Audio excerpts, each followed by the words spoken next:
So again, welcome everyone, and it's great that you could make it.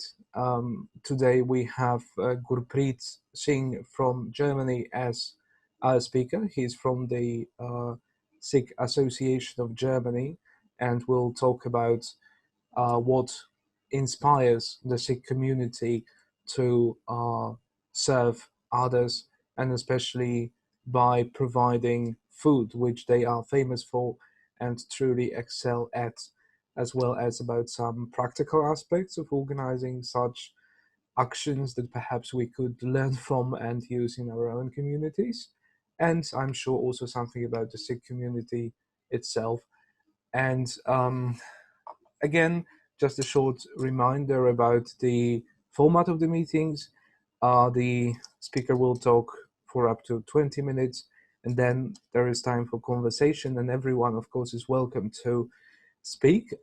Please, if you can use Zoom's raise your hand option, if you go to the participants screen that you can access when you move your mouse, there is a black bar at the bottom of the screen, and you have to go to participants, and then at the bottom of the new screen that appears, you can select the option raise your hand. If you can't find it, don't worry, it's fine. Just write to me on the chat or simply unmute yourself and start talking, and I will ask everyone by name to talk. And then please unmute yourself. I cannot do it myself. And again, after the meeting, because we have some new questions, please spare us a minute and go to irf.net/poll. You have the link in the chat. And now I give the words to our guest. Thank you very much, Gurpreet. We are really happy to have you with us today. Great. Okay, so thanks again for giving me the opportunity to talk today about this topic, the food for the needy people and the concept of Sikhi in our philosophy, how it works, how it started. So my plan was to probably just give you a small introduction based on the historical fact, how it started with our first guru. Probably most of the people here probably already know the faith, the philosophy about Sikhi itself, but I will just give us some brief facts, not going too deep into it, so that everybody is on the same pace. So Sikhi itself just believes in one mission, which is unity with the one. So it believes in this oneness system, that everything is one. It's created by the one, and it all began with the first guru, which is called Guru Nanak. Guru Nanak Dev Ji was the first guru, and is known usually in different faiths across India, in different spiritual philosophies. Everywhere the name Guru Nanak is very, very popular. But over the time period of development of this philosophy, over the centuries, we had 9 further gurus, and then we had the final guru, which is our current guru, which is the Guru Granth. That's our, if we translate it, it's the holy book. However, some people believe or understand, we believe that the book is the guru, which is not correct. It's just the knowledge which has been passed over those centuries in words through the book is the guru. So the wisdom is the guru. And through this wisdom, we need to basically try to mold our life and make it according to the spiritual teachings, so that we can achieve that goal, which I mentioned, which is the unity with the oneness. So I'm not going to go into too much facts. It's basically, I've mentioned the concept. It's based on 3 pillars. The pillar is the main practical aspect of Sikhi, which is openly shared with whole humanity, is Nam Japana. It's the mantra meditation. So you have the mantra, which is our mantra is Why Guru, and you repeat that as much as you can. That would be your practice if you want to go into meditation part. So Nam Japana is the first pillar. This is basically the science, yeah. And then you have the second pillar, which is Kirt or Dharm Kirt, which means you just you try to live honest. you try to earn an honest living by doing honest things. So you're not trying to betray people to make money. Just make a simple living, and you try to cover your needs. And that would be the ideal way. And the third one is vanshakna, which is sharing. And that's basically the aspect we are gonna go over to. And that falls into this langar topic, which we have today. Langar just basically means in our philosophy is the food that we serve to anyone who visits our temples, which are called gurdwaras, the gate to the Guru. And they have different purposes. So it's not in the gurdwaras, the langar is not just for people who can't afford food. It's for everybody who travels to this place. It's a vegetarian meal. And because in the old times, people would travel from very, very far, go to these temples to practice meditation. So food was always being available there. But it started all with Guru Nanak Dev Ji with the first langar. I'm gonna share a bit of a screen. This is the current time, but initially it started with Guru Nanak Dev Ji. So this picture is usually, those pictures are all common. So this is Guru Nanak Dev Ji serving villagers who didn't have any food when he was about 20 years old. The backstory was his father, whose name was Mehta Kaluji.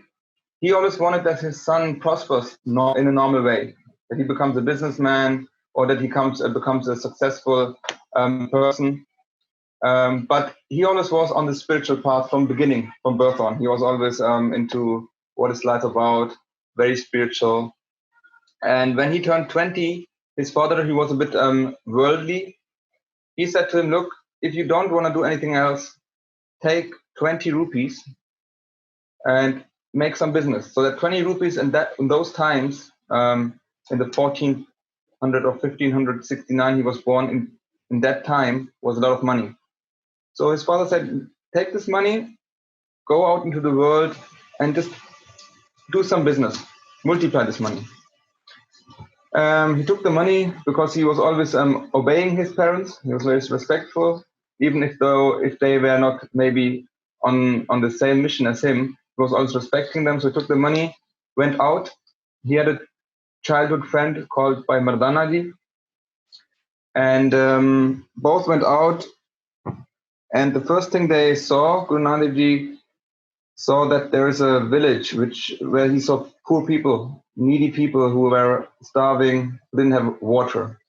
And he said to Bhai Mardana, you've got this 20 rupees, and what would be the better business of taking this money and trying to serve those people the food? Yeah. Some stories also mention them as sadhus. So sadhus in the Indian tradition are people who travel around also on the mission to find God, but they don't have usually money. They just take food wherever they get it.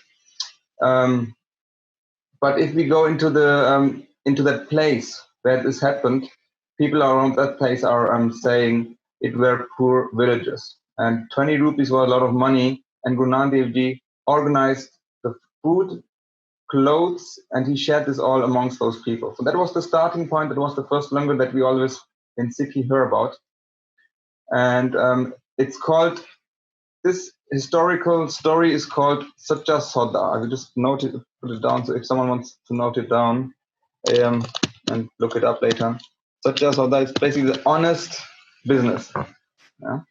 And then following this, because when Guru Nanak Dev Ji was just traveling around the world, India, all those Arabic places at that time, because it was in India, and he was teaching or preaching this oneness everywhere to everybody. There weren't many temples at that time. But the following gurus, later on, the next Guru, Guru Angad Dev Ji, Guru Ram Das Ji, Guru Amar Das Ji, those gurus, they then slowly incorporated this concept of langar into their temples. That's why I've just picked up this picture here, which probably most of the people are familiar with. It's the Harmandir Sahib, and usually known as the Golden Temple in Punjab in India. And this temple, we would say, is the biggest place of devotees traveling to. Yeah. So because even tourists and anyone who visits Punjab or India would know about this place and would also on a tourist-based visit. And I've just got this from their website. I've put the website here, so if you want to look it up, they are counting about 100,000 devotees or tourists taking langar daily. So 100,000 people are served daily, and sometimes on special occasions it says even double. So again, we don't need to go into too many facts. Everything is worldly available on the internet. But I just want to give you a small intro to our personal seva. Seva is basically the serving the people, the charitable cause in Germany, which we did we started this over the Easter days, because we saw this, Corona at the moment in Germany has gone down a bit. We are doing very well, but at that time it was still critical. And what we did is we selected 1, 2, 3, 4, 6 cities in Germany, and in those cities we have Gurudwara. So yes, just got a small picture. You can see it here. We've got those city names. Of course, we've got international people here might not familiar with all the cities, but Frankfurt, for example, is one of the main cities. Munich is a big city, usually known. So in those places, we tried to organize food for the homeless people. Because we thought we have this food in our temples, but most of the people in Germany especially don't know about us. So no one would find us if they wanted food. So we thought we're gonna go out on the streets and prepare this food in our temples or in some kitchens with the required standards, and make this food and serve it to the homeless people on the streets. And we did that. And myself, I was looking into Offenbach, which is the left bottom corner here. We served over the 3 days, I think, in average about 180 meals. It was just an experiment. And I would like to use this talk today probably also to actually have a group discussion on this, how we can maybe actually have more people. Yeah, because we are thinking about different things, but we still are not completely there how we can use this concept. And we wouldn't mind even working with other people together, or charities, and even religion faiths, because the langar concept also was introduced, I have to mention this, to make all people equal. Because when we have langar in the Gurdwara, everybody who's visiting the Gurdwara, unless he's not physically, is not in the position to do it. So this is just the small pictures of the cities I mentioned, and I was talking that we might use this today, this discussion, to maybe even share ideas and see how we can maybe use this concept to all contribute a bit to it. But back to the to this event, or those Easter days. So we served it on the streets. It was welcomed. Everybody was happy about this. It was needy people did say that it was helping them, even though Germany is a social country, and we know that Germany actually, we have to really praise them. They their law and their system is actually really minimizing any problems to anyone if the system allows everybody to have food and shelter. But still, yes, some people would say, especially in this pandemic, that there was still shortage. So it was helping people, and it's a community thing. Guru Nanak Dev Ji introduced this. Everybody needs to sit on the floor. So that's even kings or emperors and powers in that time, rich people were thought that everybody's equal. Yeah, no one is higher. Even sometimes, because especially India, we know that from India that we have this caste system, and we do have differences between a lot of differences, yeah, between groups and people and religion and within religions. And Guru Nanak Dev Ji said, no, there's no difference. And especially the langar, when the Gurus introduced it, they said, everybody who wants to come for meditation or spiritual wisdom should go first into the langar hall, have some food, that he actually learns to sit equal with other people on the floor. So just to give you this insight as well into the langar. And yes, this was the event we did. And now, going forward, we will try to do it more often. We are even speaking to a few people in Offenbach. We have Mr. Schilling as well here. Probably today he's here. He's also in communication with us. We have been doing some stuff together, and we are hoping to see this growing over the time. So the concept in having this only in the temples, to change it to modern times where it helps, especially in difficult times to other people. There's already other Sikh communities doing this on a high level, like we have Casa 8, who went to Syria, who goes to those hotspots, and they serve the food in anywhere where something is required. So they are much more, say, advanced in that sense. We are just in Germany to start this, and I think our first target would be just to stay within Germany and try to promote this a bit, and then see how it goes, where it goes. So this is more or less this part. And now what I can also mention, we've created a small app, basically. And that app is just meant to, let's quickly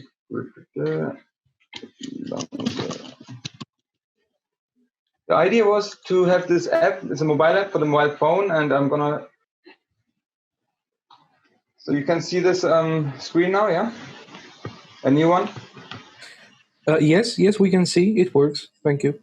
It's German, so we don't need to really go into it, but this is basically a small prototype where we're trying to get this website on an app for the mobile phones to offer people who are in need to look for places where they can probably get the food from us, or even if other charities want to work with us, they can also do it. And this is another thing we probably can discuss later on, what the thoughts are of other people here in this group. In a way, we had thoughts where we said, oh, look, those people who are really in need, they might not have a phone or something. They probably can't access this. On the other hand, this app was also meant for people to join us. Yeah, as we said, it's open to everybody to join in, to help.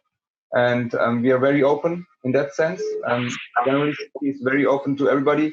I even don't like to classify us really as a religion in that sense. We are an open philosophy, as Guru Nanak Dev Ji mentioned to everybody, just you can use this wisdom, but you can stay within your own religion. There's no kind of, this religion needs to be the way. So we are very open in that sense. And I think this is mainly today's update from my side. And I hopefully have covered everything. I didn't want to make it too complex, too deep, too historical. We are in the beginning of this. 2 months ago, we did it. Now, yesterday, we just had a discussion. I can share some points. We were not sure if we want to go and work on the street with homeless, or we rather work with already existing charities that already help the homeless, with supporting them in the background. So these are probably some thoughts we might be able to discuss on now. And if there's any questions about our faith itself or the Langar itself, you probably can use the time first to cover those ones. Yes, thank you very much, Gurpreet. It was a very interesting presentation, both the aspect about your religions, if I may use that word, tradition, and what you're doing in Germany. I especially love the idea with the app. I think it's really cool. So please, if you could stop your screen sharing so we can get people who will be talking on the screen. And as I said at the beginning, if you want to ask a question or say something, please raise your hand. And if you can't find the feature, write to me or just unmute yourself and talk.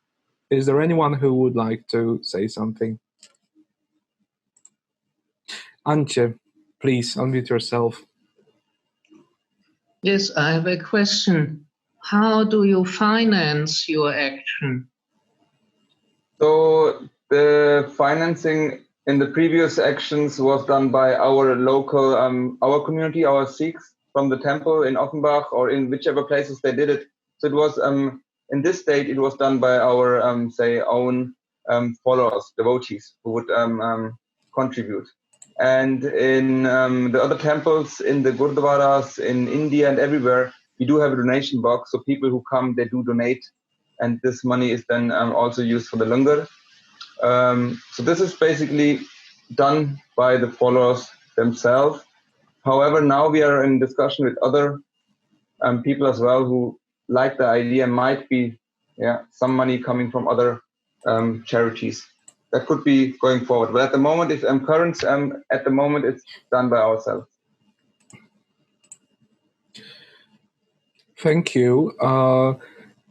Betsy, if you would like to say something, please unmute yourself.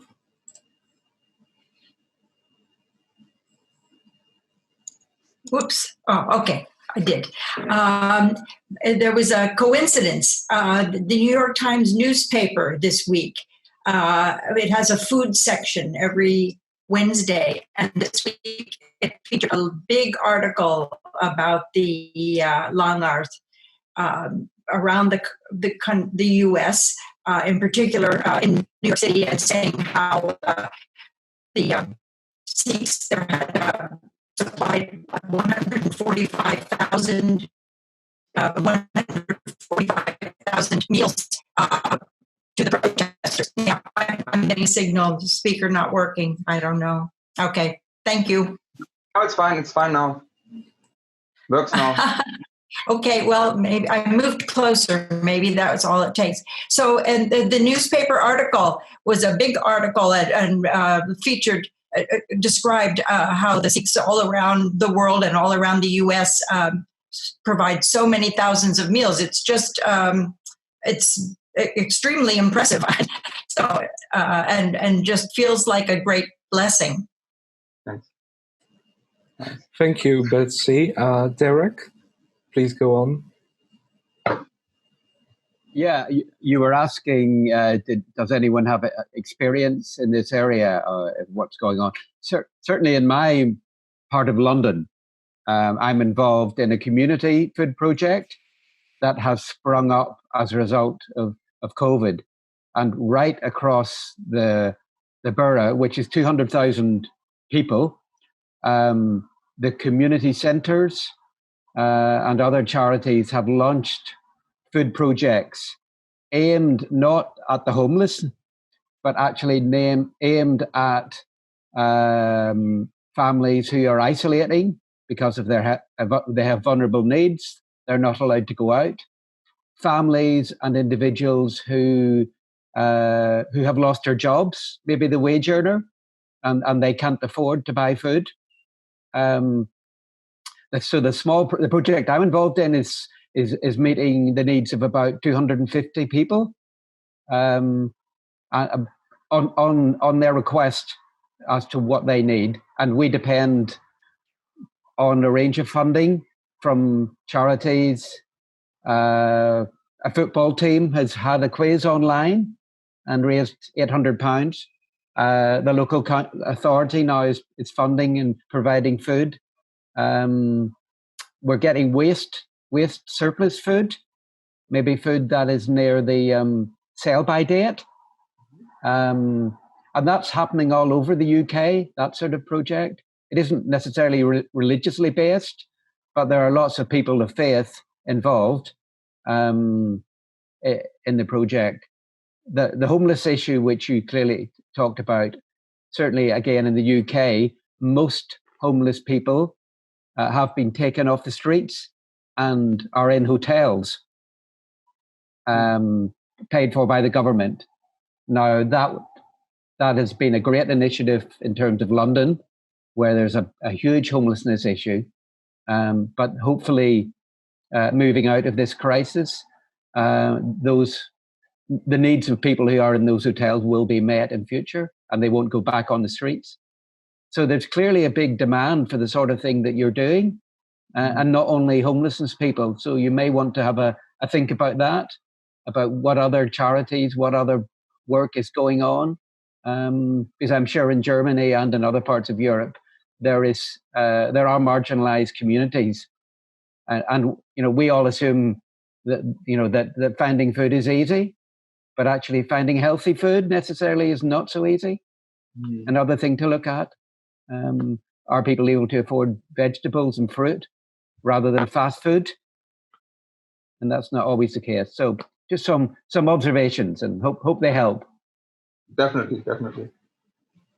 So very nice. There's put some notes down, and I think one is very interesting, where maybe working with supermarkets when the food is running out, to maybe use that food in two ways. In one, it's running out and you cover it; it's not going to waste. And then maybe, and again, I think because you mentioned London, I think especially in the UK, the Sikh population is also a bit stronger.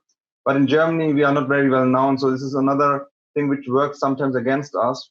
But I think with those with this work which we did, and together with working with all together, it might help in both ways. Thanks for those. Yes, thank you very much, Derek and Gurpreet, for sharing this. If I may, you say something myself. You said, Gurpreet, that you are relatively little known in Germany, and that is true. But I think from what you've told us, you act as facilitators, and you are looking for allies and partners, and together with them, you can achieve a lot, even if the numbers of actual Sikhs are not great. So that's great what you are doing. Pejman, please unmute yourself. Yes, in UK, I know of Muslims which do a lot of charitable work for their own community of religious people. Also, at the same time, I know that Baha'is go around on the streets and give food parcels to individuals, or the Coptic Christians, UK as well. They collect homeless people, bring them to the church and feed them. Now, my question was that I remember you mentioned Syria as part of your talk. And how would you see this going forward beyond Germany and the UK, which are very sort of developed industrial countries, the countries which are like Yemen and Syria, which millions are suffering, and how we can address that? And that's my question. Yeah, very good question. Yeah, so like I said, we have this Casa Aid, which is a charity itself. It's a UK-based charity, and those people, or those servants, they actually are organized in a way that they're not scared of the place. Yeah? So they would go to Afghanistan, they would go to Syria, and they would go there and serve the food. So they already started this. I think for us, if I'm going to be honest, we could probably only support this charity itself, and many are doing it, Casa Aid. But just from a Sikh perspective, I think trying to do something on our own wouldn't make sense. We'd rather go with them and help them. But again, if, for example, in Germany, we have allies who would say, look, let's try to, from Germany, from as a base from Germany, let's try to help people as a group based in Germany, then we probably have to discuss how we could do that. It would be probably make sense to have actually those serious people, right, who are really in absolute need of this. But I'm going to be honest, we haven't got anything at the moment in place within those people that I talked to where we could maybe help straight away with any visions. So that probably hopefully comes with the time. For this, I personally, I'm also a supporter of Casa Aid, and I think they are well organized in this sense. They have experience. It's been there for 21 years now, and they already have the tie-ups with the governments where they go. They know probably because there's a lot of probably law things as well in place, and you have regulations on those kind of things to go there and help. That's my thought on this one. Thank you very much, Gurpreet and Pejman, for bringing this up. And Vitke, I see you have your hand raised. Please unmute yourself. Hello. Yes.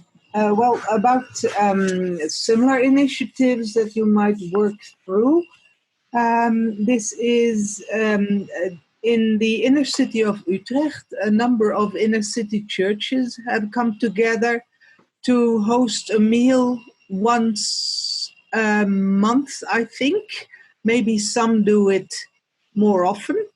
At their own location, served by the people from their own congregation, and they just invite the homeless through another homeless project, which is more or less state funded, and that is daycare for homeless people.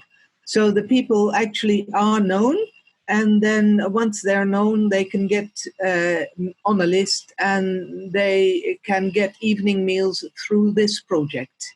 It is funded by that one congregation, and as I say, it is also hosted on location, and it is also the people who cook the meals and who serve them are also members of the congregation. And on occasions, because we know these people and there are more than one connection, on occasion we even get to know them better, talk to them. But obviously, for obvious reasons, people have different reasons for being homeless, and not all of them are up to having relationships. Thank you. That's Which could you just ask? Where is that? Which city was it? that is in the city of Utrecht, and that is in the Netherlands. Sorry, I should have told you. Yes. And but you do this on at the moment. You do it once a week, so it's occasional. I think. Well, my church does it once a month, but I could imagine that bigger congregations would do it once a week, for instance. But I don't know that. Right. Okay. Yeah. It's a really good one. Yeah. Thank you. Thank you very much, Wietske, for sharing this story. Is there anyone else who would like to say something? Pascal, please. Hi, Gurpreet. I had joined 5 minutes later, sorry. But I think you got the point that the Sikh are not that inside of the people here in Offenbach. But with this first actions we did, there's the first step. And I think like in other cities, also here in Offenbach, you got like meeting points or meeting events like the prayer of religions, and the Baha'i congregation Offenbach and the Free Religious congregation are trying to build up a table of religions, such things. And as you heard from Derek or from Wietske, there are many charity events like monthly or like this. In Offenbach, it's only about the months of winter. We got this event called Food and Warmness. I think it's the right translation, and it's mostly organized by Christian churches, but they are still looking for cooperating partners and allies. So maybe this is a platform to get better exchange with. I think we should probably anyway have a discussion. Yes. I don't want to go too deep now here because it's mostly about Offenbach and we're around the globe now. Yeah, we'll catch on this one. Catch up with this. Yeah. Great. Yes, thank you, Pascal, for sharing this. Well, I think that regardless of how small a group is, if they are dedicated, if they have a sense of mission, if they are motivated to help others, they can gather partners and they can make a big difference. So really it doesn't matter how few or how many Sikhs or other people of goodwill there are. People like that tend to find a way to make a difference, I think. And we had a lot of inspiring stories. Please, if you can't find the raise your hand option, you can just unmute yourself and speak.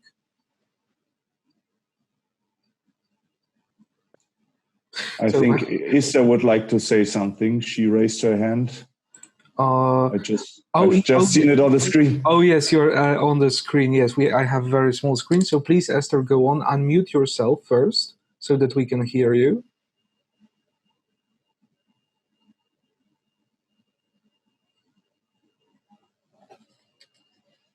Now it seems to work. Yeah. I don't have a hand option to use. That's why I raised my hand. I would like to join a little story about what's going on in my hometown, Basel, Switzerland, with 180,000 inhabitants. There are several institutions who are selling at a very low price food or giving food. And I just want to mention one example, which is on one hand in my own parish, as well as very near to the station. Near the station, it's a small shop called Bakery Outlet, which gets every morning, very early in the morning, mainly bakery bread, but also vegetables from shops, which is from the day before. So they will resell it in this shop more or less to half price. And the people, it is from an initiative of about 1 or 2 people, started 2 years ago, and it's working every day from very early in the morning until 6 o'clock. And what is not sold in the evening, which happens every day, it is distributed afterwards without paying for homeless people or poor people, whoever is coming and joining. So one day I will try to have access there and to take some photos if it is allowed. But our parish, 3 times a week in the afternoon, has like an affiliation of this shop in their building. So with the same system from 2 to 6 o'clock, you can go and buy. I did it in the last few weeks. I didn't know about it before. And it's very interesting because in this hall, it also is possible to have a coffee there. It's like a coffee room or whatever you call it, cafeteria or something. And of course, people from the parish are mainly coming, buying, but it gets more known. And after 6 o'clock, homeless people, there are a few around these streets. They are joining every evening and getting food, what is left. And there's always something left. And they are also able to give a part-time work to a few people who do the selling at both places. There are 3 places in the town in all where it is done, practiced with success. And these people who would not get another job, but they are able to do the selling, they have a possibility of earning money. Well, that's a story. Thank you very much, Esther. It's a very nice account of what can be done. Thank you. Just wanted to ask you, like, for the larger audience, if you can just brief about 5 Ks of Sikhism, which includes the turban, that what is the significance of it, why Sikh have the turbans. So if you can just highlight or like throw some light there. Yes, of course. Yeah. Thanks for the question. So the 5 Ks we have in the Sikhi is our main identity. So one is gaze, which is our hair. So we have like uncut hair. We don't touch our hair, whole body, because we just see it as a part of the body. So that's one of the Ks. Then we have the com, which is for combing, and it's for hygiene, so that you keep your hair always tidy and everything. The comb comes with the hair. So it's also a good thing scientifically. We have to comb our hair twice a day. I personally feel that in the evening, for example, all the stress and everything goes once you comb the hair, because it seems to have an effect on it as well. So some people say it's also that the gurus have given this to us to help us with the meditation in the end of the day. Yeah. So for example, I'll give you another example for the hair. So by not cutting the hair, what it helps you with, because I haven't been like this all my life, so I've been the other way as well. So I can see the difference now, and I can say by not cutting the hair, you don't, when you look into the mirror, you don't see an own identity. You think, okay, this is an identity given by you by the nature. Whereas when you are cutting your hair and you're trying different hairstyles, then it creates an ego. Yeah. Because you think, oh, I want to have my hair like this, I want to look like this. Or people sometimes color their hair to avoid their age. So we're not meant to touch our hair. So when we look into the mirror, we also see our white hair. So we know that, oh, time is passing. So these are because all the people tell you about the 5 Ks, but they have spiritual aspects to it. So these are the two, hair and comb come together. And then we have the kara, which is one on the arm. I've got one here. I can show it. And this is basically a bracelet made of, ideally, it should be made of pure iron. Some people wear golden ones, but this is not correct. So you should be wearing the ordinary iron one, which is first of all cheaply to get, and secondly, the iron itself gives the body iron. Yeah. So some Sikhs, they cook in iron utensils to have a better iron level, because we normally live from a vegetarian diet.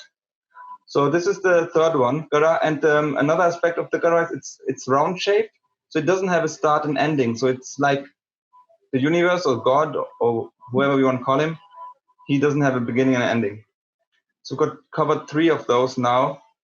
And then we have the kashera, that's the shorts we wear. So female, male, our undershorts are made of cotton. They are a bit longer. You can look them up on the Google. And 2 aspects. I mean, one is hygienic because they're very loose. They're not like very tight and stuff. And secondly, they are, if we talk about again spiritual aspect, they're meant to keep your mind very strict, to only a relationship within marriage. Yeah? So this is the 4th one, and then the 5th one is the kirpan, which some people sometimes they misunderstand it, because it's a sword. It's a small sword we wear with this.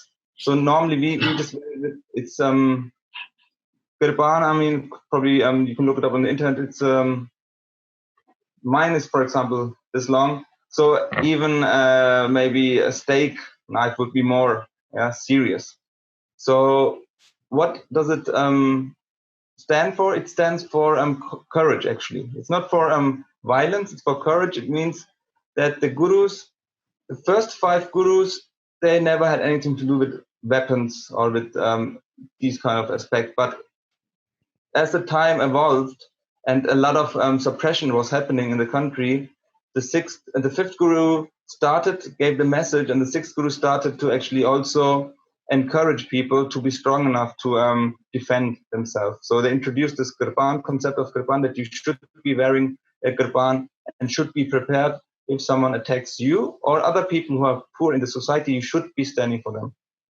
Mm-hmm. So these are basically the 5 Ks, and I hope that helps. Yeah, maybe some more information on the wearing of turban. So the turban itself is not a K. The turban itself, I think it's a tradition. Generally, the turban is not a Sikh tradition. Turban has been in India for ages. I mean, royal people, and even now in other states, you will probably see people with turbans.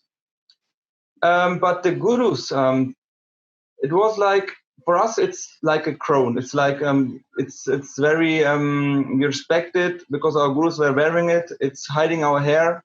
It also keeps our head covered, because for meditation we always keep our head covered. So it's a meditative mode. We should be there in 24 hours, because even I wear a smaller turban when I sleep, so I don't even try to cover my head non-stop. Only if I dry my hair, it might be not covered, but otherwise I wouldn't. It's like again, a subconscious thing where you think I have to cover my head. So our so the Sikhs, the ladies, they have the option, so they don't have to wear a turban. It's another point. So the female, the ladies, the woman in Sikh itself is completely on the same level as the man. Yeah? Guru Nanak Dev Ji had a very strong message for that. He said, why should a man be more than a woman if she brings him to the world? If the kings and the rulers are all born by a woman, how can anyone actually classify her as lower? So the turban itself, they have the option to wear it. And so the Gurus were living, they were saying we are living with dignity and with our pride as well. We are not, we don't have to get ourselves suppressed by anyone. So the turban that's my understanding of the turban. Unless you have another one, because maybe sometimes you hear so different many things. If you have heard something else, you can share with us, but this is basically the turban itself. Yes, so I have read in a few books wherein it also says that a person wearing turban, he's the person who's going to help you, because Sikhs are known for their helping nature. And if you're around the city and if you see someone with the turban, it is the identification for someone who can help you, who will be ready to help you. So that is something which is a good thing which I have heard about the Sikhs. And I have also seen that most of the time when it is a state of crisis or anything, the Sikh community is the first to reach there. May it be the floods or may it be the cyclones. In India at least, the first to reach or first to access those people, those needies, are Sikh communities. Yes. Very nice. Thank you so much. Thank you very much. Yes, thank you, Janvi, and thank you, Gurpreet, for this very interesting insight into the customs of your community and the spiritual meaning behind them, because so often we forget that every symbol, everything we wear or do has a meaning behind it. It's not just for tradition's sake, but we actually attribute deeper meaning to it. Vitka, would you like to say something? Yes, thank you. I'd like to know, maybe following up on this, your lifestyle is clearly a very ethical one, and as Janvi says, you have an attitude of being of help to others. Is there also a kind of learning away by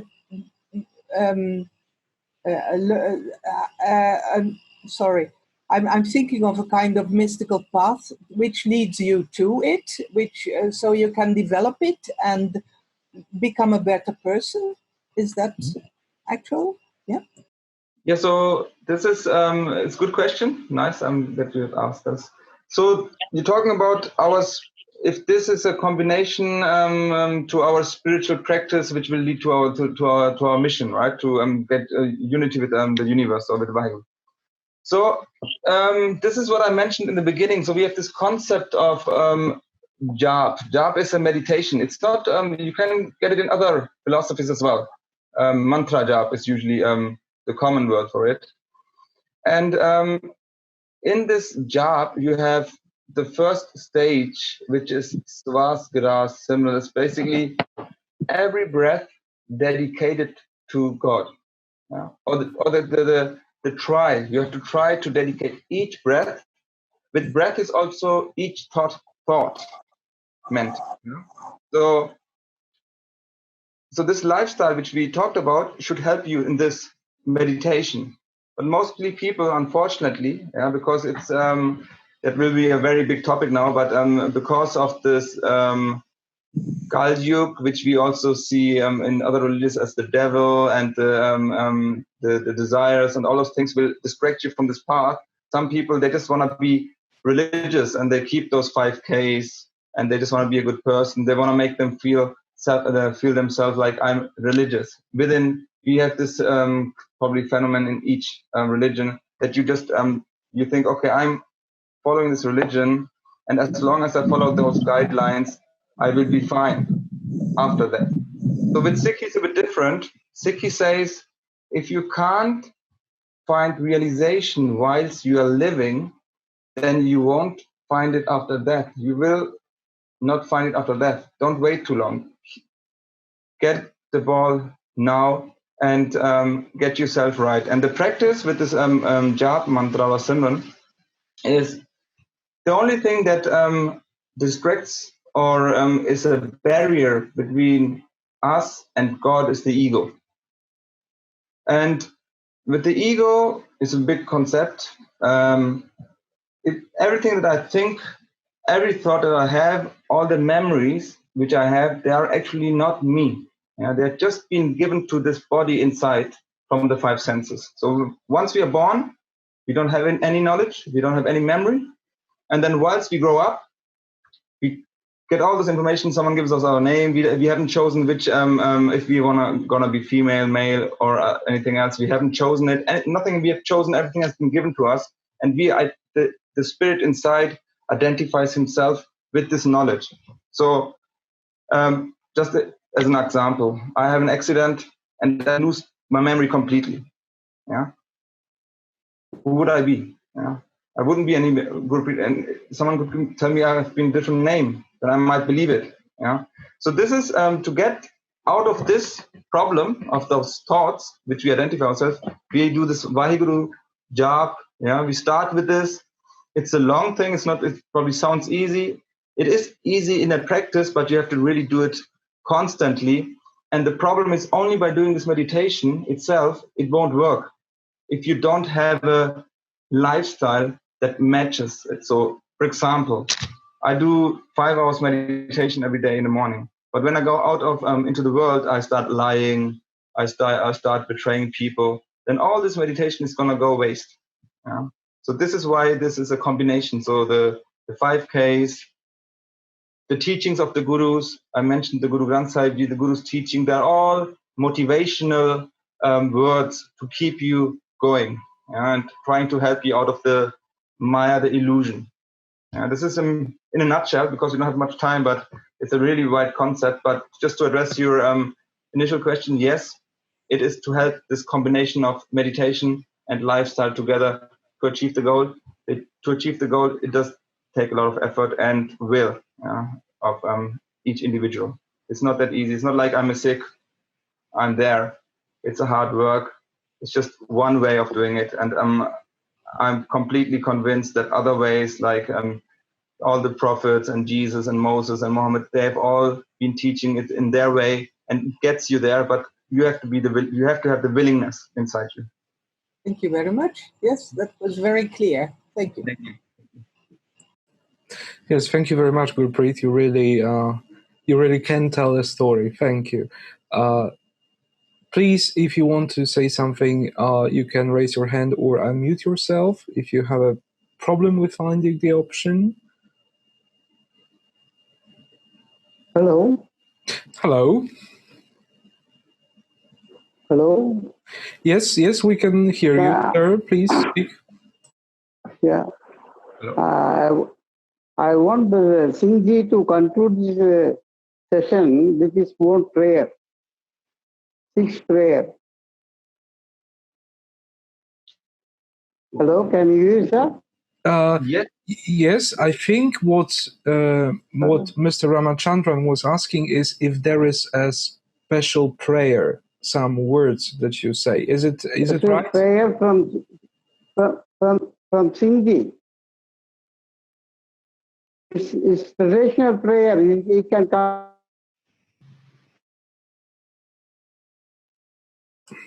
I'm sorry, sir, you are breaking up. Could you please maybe type your question in the chat? So I did get, he was talking about the... I request to conclude religious prayer.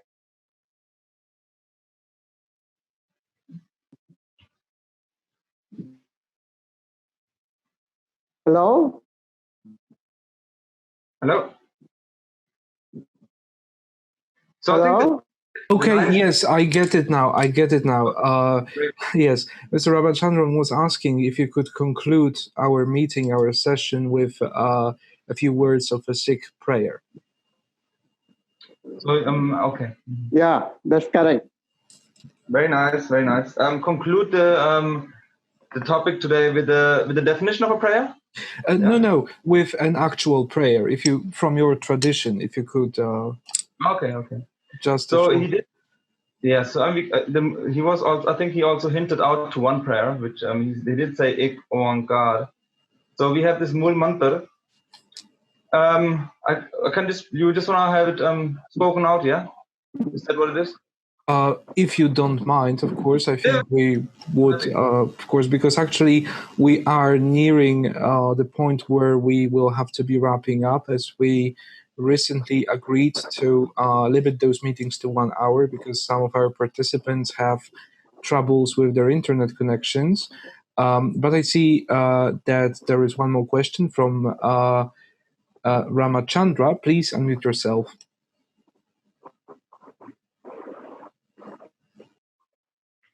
Yeah, I think he's hello. Hi. Hello, Gurpreet. Hello. Hi. Yeah, hi, Gurpreet. My question is, who is the Khalsa in Sikhism, and why they were created, and what is the role of Khalsas in current society, and I mean, what they do now? Okay, thanks.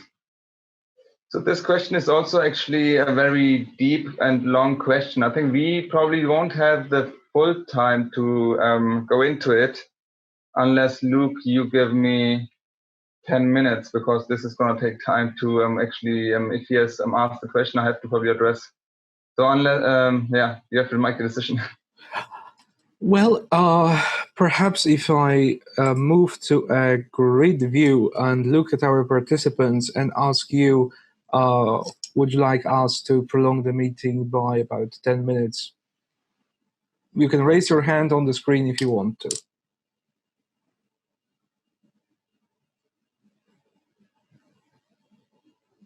Okay, I see a few hands, but not too many. It actually looks like 50-50. So if Gurpreet doesn't mind, perhaps please go on, and if you have to leave before he concludes, then please do. But as there is some interest, I think we can allow this question to be answered. So please, Gurpreet, go on. Okay, so the Khalsa has been created. I'm going to keep it very short now to try and try to cover the main message. So the Khalsa is something which was created by the 10th Guru, so the last Guru in human form. The intention was to create a perfect kind of, you can call it physical body, because it's just a body. We are not really, we are not the body, yeah, in a spiritual aspect. We are something else. We are what is inside the body. And the Khalsa was, you can also maybe translate into a saint soldier, yeah, if you want to keep it short and steady. The reason for it was that time was the most evil time in India. The ruling of the Mughal was so strong that they actually went to the extent where they said, we are gonna force everybody into our religion, yeah. And you can read this all up on the internet anyway, but I'm just going to try to put in my words. So the 10th Guru, he said, he already forecasted this when he was a child. His father was beheaded because he sacrificed his life for our, at that time, our Hindu community, our brothers there. He was chosen by their priests to help them, because of this oppression where they said, oh, you have to all come into our religion, the Mughals. And the 10th Guru said, I will create a Sikh, because sometimes some Sikhs were scared and some people, we didn't have an identity to say. So he said, I'm going to create a Sikh which will actually not be able to hide himself. Even like we had this before, that the Sikhs were normally they are recognized, especially in India, whoever knows them. So if I'm on the street and someone knows our concept, he could come to me, and if he says, you have to help me, I actually have, if I'm a religious person, I have to help him. It doesn't matter what the situation is, how inconvenient the situation is, I have to help him. So this is basically the Khalsa mission, is basically to be there. And the 10th Guru said, now anyone, and this is a small problem nowadays in the current society, everybody becomes easily a Khalsa. But this is not the right way. In that times, Khalsa only could be someone who has a really high meditative level, who has really worked on himself, by doing this meditation, which we have discussed, and get to a level, and those chosen ones who will then get you or accept you as a Khalsa will see it in you and that you have done it. So nowadays, I would say you will rarely find a real original Khalsa. Yeah? Even I wouldn't classify myself to be a Khalsa. Khalsa is a really high spiritual level. And this is the short version. Yeah, this is the short version. The 5Ks are part of the Khalsa. Before the Khalsa, there wasn't the 5Ks. Before the Khalsa, everybody could just come, and there wasn't this. To say the discipline wasn't that strong. But I want to also say you don't have to be a Khalsa to meet God or to get to a high spiritual level, which is a misconception sometimes. Some people say, everybody has to be taking go through this ceremony to become a Khalsa, and this is the only way. I would say, from my current experience within this path, and not many people would agree with me probably on this one, but you can also achieve the high spiritual level without becoming a Khalsa. However, once you've been there, spiritually, you will automatically try to be a Khalsa, because there's nothing you will live for. You will just live for humanity. And then the only way is to join the Khalsa and be there for the people. So Khalsa hasn't got her own life. He only lives for the community, for the justice, and for this serving the people. So this is basically my version of it. I hope this helps. Thank you very much, Gurpreet. Do you think we could maybe make a comparison between the role of this person or this group of persons and what other tradition know as monks or monastics? So I think the main difference might be Khalsa. With the monks, I think they have to live very abstinent, so they don't marry, they don't have a family life really, or do they? I mean, I've heard different stories, but some monks, they go really live in the church. And, yes. Mm-hmm. So we don't have right. this. So like I said, a Khalsa could be a normal person on the street as well. Like I said, my spiritual level is not there, but I could join the Khalsa and I would look like I'm looking now. So looking wise, I could just say, if I would be full of ego, I would say probably I'm Khalsa, But so you wouldn't see the difference really as such. But a Khalsa you can't be a Khalsa without a spiritual achievement. And this is for an ordinary people, a person, it's very difficult to distinguish. So it's difficult. But this is probably the main difference to the other to monks and others. They you have the distinction. You have the straight away. And with us, you would probably see us on the street and go there and maybe talk to you guys and maybe even going to a restaurant. But no, we would avoid food, different types of food and places definitely, but we wouldn't be scared of trying to help anywhere. That's what I'm trying to say. I see. Thank you. I think we now understand this concept better. And I see there is another question from Johannes. Since I already received it, I will take the liberty of reading it to you. Strong Christian or Muslim believers are only allowed to have sex after their marriage. How does it work for you if you are a Sikh? Do you have specific rules? Can a person join to be a Sikh who has a diverse gender, or do you only accept if you identify as a woman or a man? So very good question again. So the first thing is yes, and so only a relationship after marriage. It's again, I could explain it with spiritual words. So this physical body is just a tool, ideally, to achieve a higher consciousness. If you indulge into these worldly pleasures, if you just indulge into a physical relationship just for pleasure, it's gonna be very counterproductive for it. But Sikhi is not really like, oh, you can't do this, you can only do this, and then you're a Sikh. In my perspective, I'm just gonna go by my perspective. by my experience, not just by reading something. Sikh is more the guru. They are appealing to you. Hey, you're on this world. You're a human being. Try to fulfill your mission, which is again merge into the universe. Realize your higher self. Yeah, don't get stuck into I'm a human, and this is everything that I have. This is my parents. This is my kid.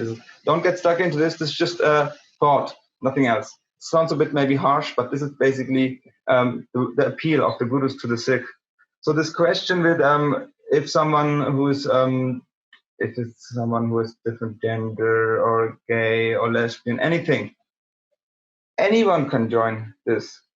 Or anyone can access this spiritual teaching. Yeah, and I have to say this: once you work on yourself, no matter what you are, yeah, which orientation you have, at some point this orientation should fall away.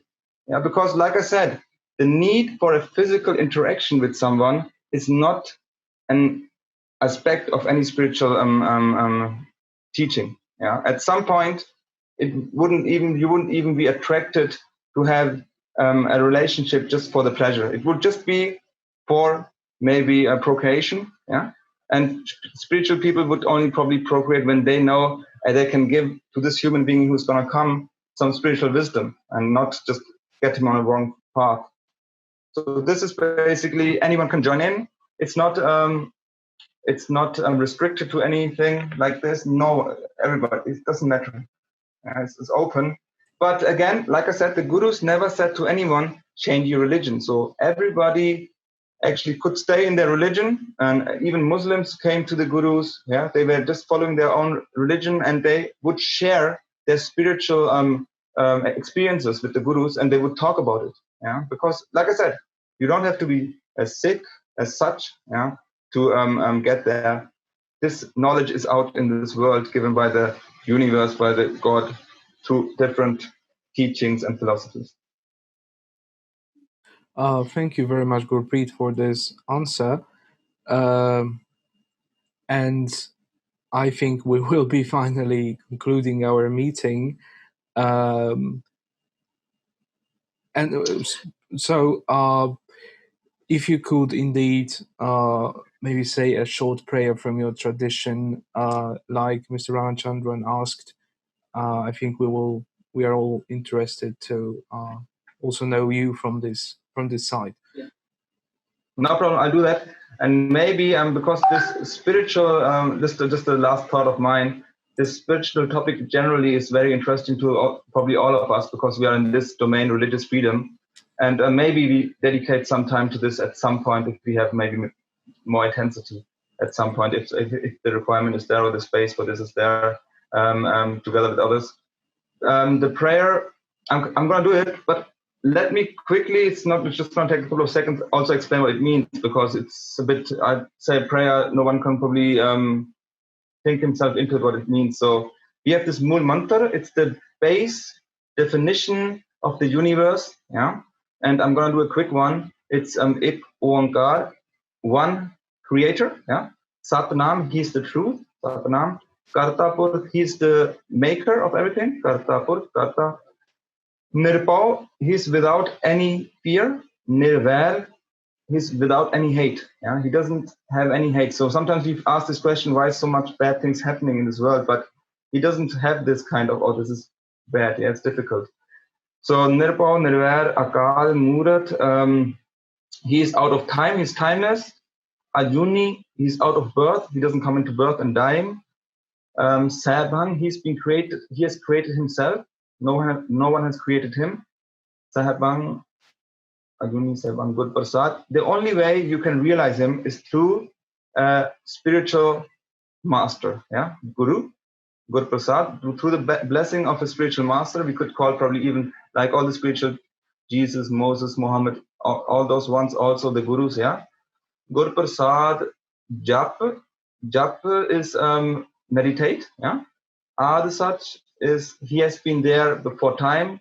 Jugad such, he has been there before the time periods, yeah. Ad such, Jugad such. Happy such, he's true now. Hosi such, Guru Nanak Dev Ji, this is the Mool Mantra created by Guru Nanak Dev Ji, and he says, Nanak says, he's gonna be always there. in the future. And I'm just going to read it in the way we do it now, and then we can conclude the session for today. Yeah. So it's basically ek oankar satnam karta purkh nirpau nirvair akal murat ajuni sabham gurprasad jap ad sach jugad sach happy sach nanak hosi pi sach. This is basically it. Thank you very much for sharing this prayer with us, Gurpreet, and for this meeting. And indeed, I think there has been a lot of interest in the Thank you, sir. in the spiritual. Thank you very much. In the spiritual aspects that I think all, no matter what religion we come from, struggle with and aspire to. So indeed, maybe we should have a session devoted to exchanging our experiences and views from our traditions. We will certainly look into it. And once again, I would like to ask you, please help us with the future sessions by going to the link I posted in the chat. It's irf.net/poll. You can also see it on the screen. We have a few new questions about some new things we want to try. So please help us with your feedback. And yes, it was a very interesting session, and both spiritually and in a practical sense, we heard a lot of accounts from different people in different parts of the world as to how we can make a difference in our communities by, in this instance, providing food. And well, I think personally it's indeed important, because some people think, well, food is only sustenance for the body, but it has a deeper spiritual meaning. And yes, thank you, Gurpreet, for showing us this meaning from the Sikh tradition. You're welcome, and I thank you guys all for listening and spending the time here and asking the nice questions. Yeah, very nice. Thanks, everybody. Thank you, and thank you everybody who's been with us and who's asked questions. Thank you, sir. And we will see you all in 2 weeks. We will shortly announce the next meeting. Thank you very much.